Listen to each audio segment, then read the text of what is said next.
انسان کی زندگی میں مشکلات اور پریشانیاں آتی رہتی ہیں، لیکن یاد رکھو ہر رات کے بعد صبح ہوتی ہے اور ہر غم کے بعد خوشی۔ زندگی ایک سفر ہے جس میں اونچ نیچ آتی رہتی ہے۔ اصل کامیابی یہ نہیں کہ انسان کبھی نہ گرے، بلکہ اصل کامیابی یہ ہے کہ گرنے کے بعد انسان پھر سے کھڑا ہو جائے۔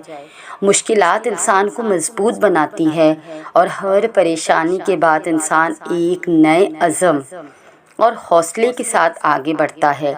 ہمیشہ یاد رکھو، اللہ تعالیٰ کسی کو بھی اس کی استطاعت سے زیادہ بوجھ نہیں دیتا، اسی لیے مشکلات کا سامنا ہمت اور حوصلے کے ساتھ کرو اور اللہ پر ہمیشہ بھروسہ رکھو، اللہ پر توکل کرو۔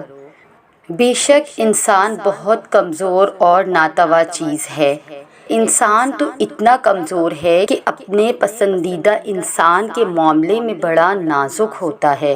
بڑی سے بڑی بیماری اسے اتنا کمزور نہیں کرتی جتنا اس مخصوص شخص کی کمی اسے ناتواں کر دیتی ہے۔ اگر وہ شخص اسے چھوڑنے کا دعویٰ کر دے تو وہ ہر وقت ناتواں رہتا ہے اور غم میں ڈوبا رہتا ہے۔ اگر دیوار سہارا نہ دے تو ہمیں لڑکھڑا کر گرنا نہیں ہے، بلکہ اپنے رب پہ بھروسہ کرنا ہے۔ اگر زبان الفاظ کا ساتھ نہ دے، دماغ کچھ سوچ ہی نہ پائے، آنکھوں میں نمی رہے اور دل گھبراتا ہی رہے، تو سنو، اپنے رب کی طرف لوٹ آنا، اپنے رب کی طرف لوٹ آنا کہ یہ زندگی بہت مختصر ہے۔ اس زندگی میں اپنے رب کو منا لو۔ اے ایمان والو، ارشاد خداوندی ہے، وَلَا تَكُونُوا كَالَّتِي نَقَضَتْ غَزْلَهَا مِن بَعْدِ قُوَّةٍ أَنْكَاثًا، اور اس عورت کی طرح نہ ہو جاؤ جس نے اپنے سوت کو مضبوطی سے کاٹنے کے بعد ٹکڑے ٹکڑے کر کے توڑ ڈالا۔ ہم رمضان سے نکلے ہیں، اسلام سے نہیں۔ اللہ سبحانہ و تعالیٰ اس آیت میں ایسی عورت کی مثال دے رہے ہیں جس نے بڑی محنت سے روئی سے دھاگا بنایا اور اسے مضبوط بھی کر دیا، لیکن پھر بعد میں اپنی محنت پر پانی پھیرتے ہوئے اسے ادھیڑ کر اور توڑ کر اس کے ٹکڑے ٹکڑے کر دیے۔ ہم نے رمضان میں کافی عبادات کی، برے کاموں سے دور رہے اور اپنے تقویٰ کو مضبوط کرنے کی کوشش کی۔ اب خدا نخواستہ ایسا نہ ہو کہ رمضان گزرنے کے بعد ہم اسلام کے ان خوبصورت اعمال سے ہی دور ہو جائیں اور اپنی بری عادتوں پر واپس لوٹ آئیں۔ اگر ایسا ہوا تو یہ اپنی محنت کو ضائع کرنے کے مترادف ہے۔ تو اپنے رب کی طرف دوڑو، اپنی زندگی کے ساری التجائیں اپنی رب کی مرہون منت رکھو۔ رب سے جڑنے کا سب سے خاص وقت تہجد کا ہے، اور جس کہانی کی وجہ سے تم تہجد تک پہنچ جاؤ اسے اللہ کیسے ادھورا چھوڑ سکتا ہے؟ ہمارا وقت اللہ کی دی ہوئی امانت ہے۔ اب ہم پر ہے کہ ہم کس طرح اور کن کاموں میں استعمال کر کے اس امانت کی حفاظت کرتے ہیں۔ بے سکونی بڑھ جائے تو عبادت کا وقت بڑھا دو، اللہ سے بات کرو اور اپنے دکھ کا مداوع اسی سے مانگو۔ وہ رحیم بھی ہے اور کریم بھی، وہ تمہاری ضرور سنے گا، وہ تمہاری ضرور سنے گا۔ بے شک کسی کو حقیر نہ سمجھو، آپ نہیں جانتے وہ انسان جسے آج آپ دنیا کا سب سے بڑا گنہگار سمجھ رہے ہیں، اللہ اسے کل کو ایسا مومن بنا دے گا کہ قیامت والے دن اسے آپ سے پہلے جنت میں جگہ مل جائے گی۔ ایک پل بھی نہیں لگتا اور سب بدل جاتا ہے۔ اللہ کا حکم ایسا ہوتا ہے، یہ حکم آپ کی پریشانیوں کے لیے بھی ہو سکتا ہے۔ وہ جسے چاہے اسے جزا کے لائق بنا سکتا ہے اور آپ اس بارے میں کچھ بھی نہیں کر سکتے، اسی لیے کسی کو بھی حقارت کی نظر سے نہ دیکھیں۔ یاد رکھو کہ وہ البدیع ہے اور آپ کی کہانی پھر سے بنا سکتا ہے۔ وہ آپ کی کہانی پھر سے بنائے گا اور پہلے سے بھی بہترین بنائے گا۔ کہ پیارے آقا صلی اللہ علیہ وآلہ وسلم نے فرمایا، تم میری قبر کو میلہ گاہ نہ بناؤ بلکہ دور سے ہی مجھ پر درود پڑھ لیا کرو، تم جہاں بھی ہوگے تمہارا درود مجھ پر پہنچ جائے گا، اور اللہ کو پسند ہے اس کے حبیب پر درود پڑھنے والا شخص۔ ہم نہیں جانتے کہ آنے والے دنوں میں ہمارے لیے کیا ہوگا۔ میرے پیارے اللہ پاک، آپ ان دنوں کو میرے دل اور دماغ کو خوش کرنے والا بنا دیں اور اس میں خیر اور عافیت کی خبر سنا دیجیے۔ اچانک کی بری خبروں سے ہم تیری پناہ چاہتے ہیں اے اللہ۔ اے میرے پیارے اللہ پاک، ہمیں دونوں جہانوں میں اپنی امان میں رکھنا۔ الرحمن علم القرآن، قرآن پڑھنے، سیکھنے اور سمجھتے ہوئے آپ کو یہ بات ذہن میں رکھنی ہوگی کہ آپ کا معلم اصل میں کون ہے، آپ کو سکھانے والا اصل میں کون ہے۔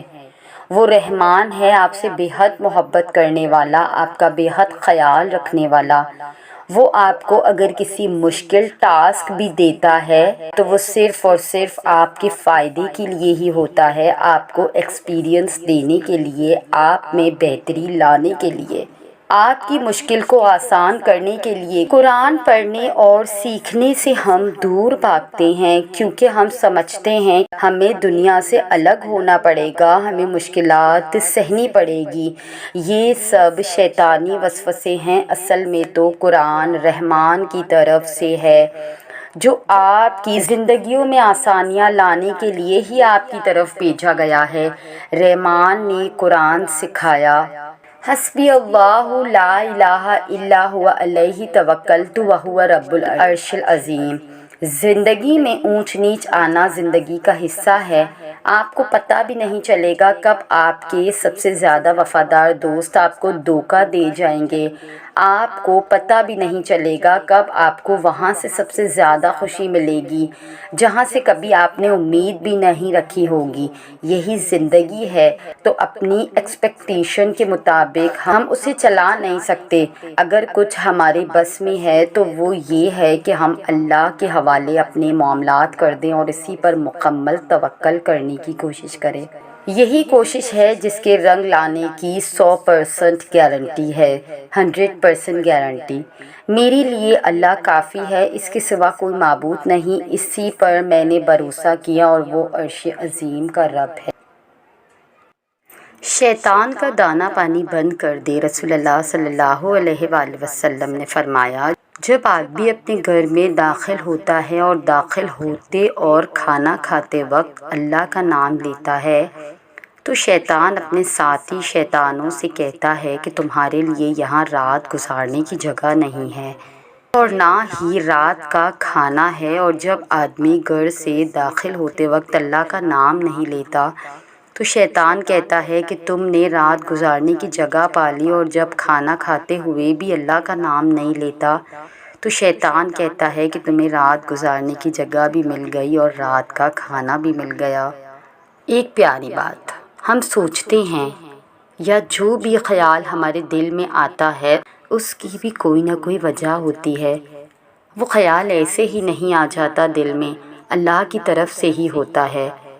اکثر میرے دل میں ایک بات آتی ہے کہ کیا جو لوگ کسی کے لیے اچھا نہیں سوچتے، کیا وہ بھی اللہ کی طرف سے ہوتا ہے؟ اس کا جواب بھی خود ہی مل گیا کہ وہ خیال شیطان ڈالتا ہے، وہ ہمیں اللہ سے دور کرنے کے لیے کرتا ہے۔ اللہ تو بس یہ دیکھتا ہے کہ اس کا بندہ یا بندی کیا کروانا چاہے، کہ اس کا بندہ یا بندی شیطانی وسوسوں میں آئے گا یا نہیں۔ ہم آ جاتے ہیں، ہم کر بیٹھتے ہیں وہ جو شیطان ہم سے کروانا چاہتا ہے، مگر اللہ تو اللہ ہے نا، کیسے بھٹکنے دیکھا اپنے بندے کو۔ پھر ڈالتا ہے وہ خیال جس سے انسان دھیرے دھیرے اللہ کی طرف پلٹتا ہے۔ یہ وہی خیال ہے جس کا ذکر پہلے جملوں میں کیا میں نے۔ ہم اللہ کی طرف ایسے ہی نہیں لوٹ کے آتے، اللہ ہمیں اپنی طرف لے کر جایا کرتا ہے، لیکن ان کو جو واقعی اللہ کی طرف لوٹ کر جانا چاہتے ہیں۔ اللہ آپ کو آزما رہا ہے۔ اگر آپ کی آزمائش سخت سے سخت تر ہو رہی ہے تو ممکن ہے کہ آپ محبت کی منزلیں طے کر رہے ہیں، ممکن ہے کہ آپ اللہ کے محبوب بندوں کی فہرست میں گردانے جانے لگے ہو۔ تکلیف ملتی ہی اسی لیے ہے تاکہ ہم سمجھ سکیں کہ جو درد ہمیں اپنی بساط سے زیادہ لگتا وہ دراصل ہمارے حوصلوں کی حدود کے اندر ہوتا ہے اور ہم اسے پہچان نہیں پاتے، بس تکلیف کی ذرا سی شدت پر ڈہ جاتے ہیں۔ جب وہ مدد کرنے پر آتا ہے تو سمندر میں بھی راستہ بنا دیتا ہے، اور تم کیوں مایوس بیٹھے ہو کہ وہ تمہاری مدد نہیں کرے گا، تمہارا یقین نہیں توڑے گا۔ تم بس یقین کامل رکھو، وہ تمہاری زندگی بدل دے گا۔ اللہ دعا کی توفیق دیتا ہے، پھر مایوس مت ہو۔ دل سے نکلنے والی ایک دعا ہر گمان کو یقین میں بدل دیتی ہے، اور اللہ تمہیں خواب تب دکھاتا ہے جب وہ ان کی تدبیر پر راضی ہوتا ہے، ورنہ اگر اسے تمہیں وہ نہ دینا ہوتا جو تم مانگ رہے ہو تو کیا وہ تمہیں کبھی دعا کی توفیق دیتا؟ آخر کیوں ہم نے خود کو انسانوں میں اتنا الجھایا ہوا ہے؟ کیا ہماری اپنی ذات کی کوئی حیثیت نہیں، صرف دنیا اور چند لوگوں ہی پر سب ختم ہے؟ خدارا اس ظلم سے باہر نکلے، مزید لوگوں سے ملے، دنیا دیکھے، کچھ نیا کرے، کچھ سیکھے، آگے بڑھے۔ یہ سوچنا چھوڑ دیں کہ اب کسی سے کیوں بات نہیں ہوتی، کوئی بھول کیوں گیا، اس نے نظر انداز کیوں کیا، جواب کیوں نہیں دیا۔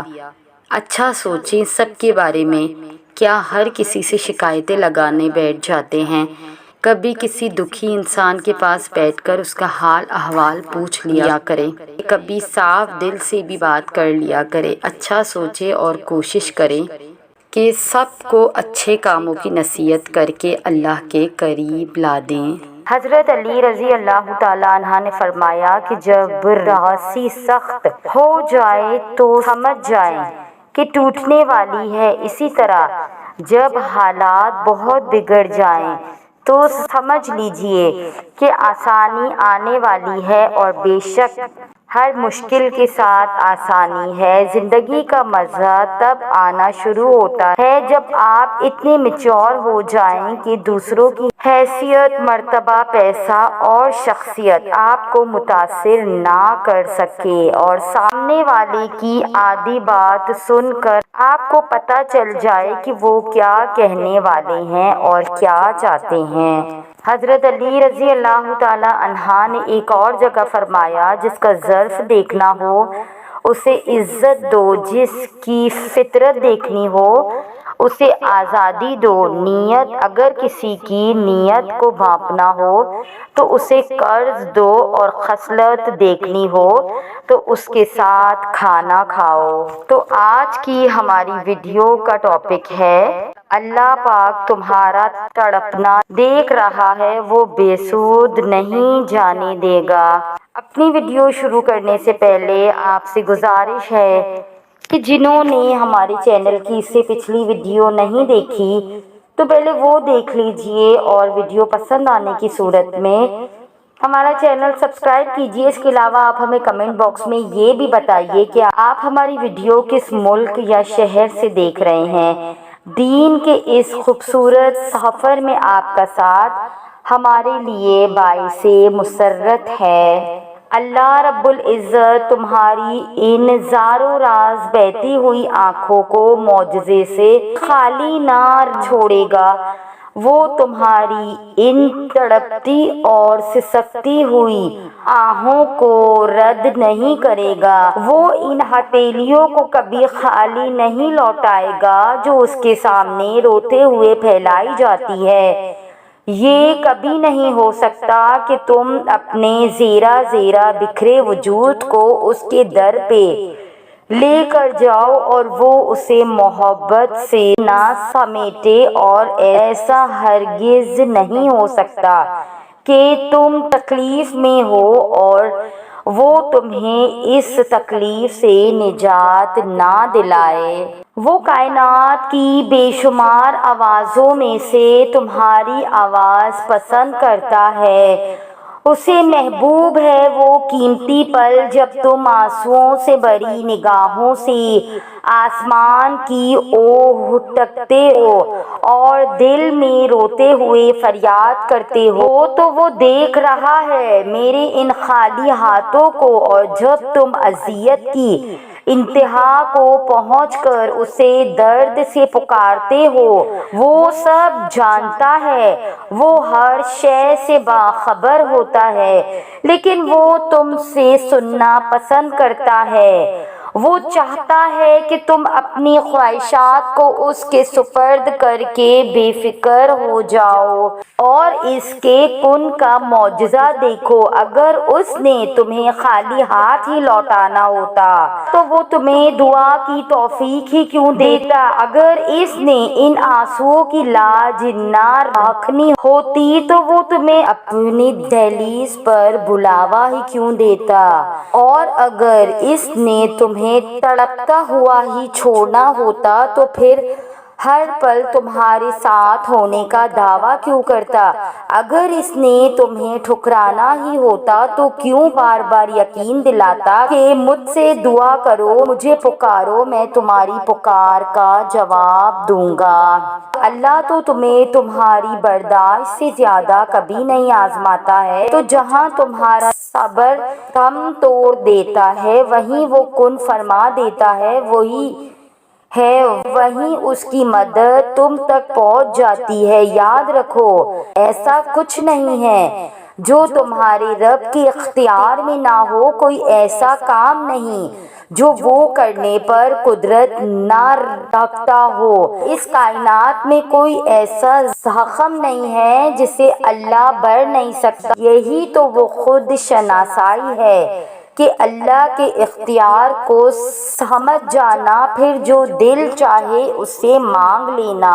اور یہاں تم اس بات پر مایوس ہو کر بیٹھے ہو کہ جو مانگا تھا اب تک مجھے نہیں ملا، وہاں وہ تمہیں تمہاری دعا کی قبولیت کا ارادہ باندھے ہوئے ہے۔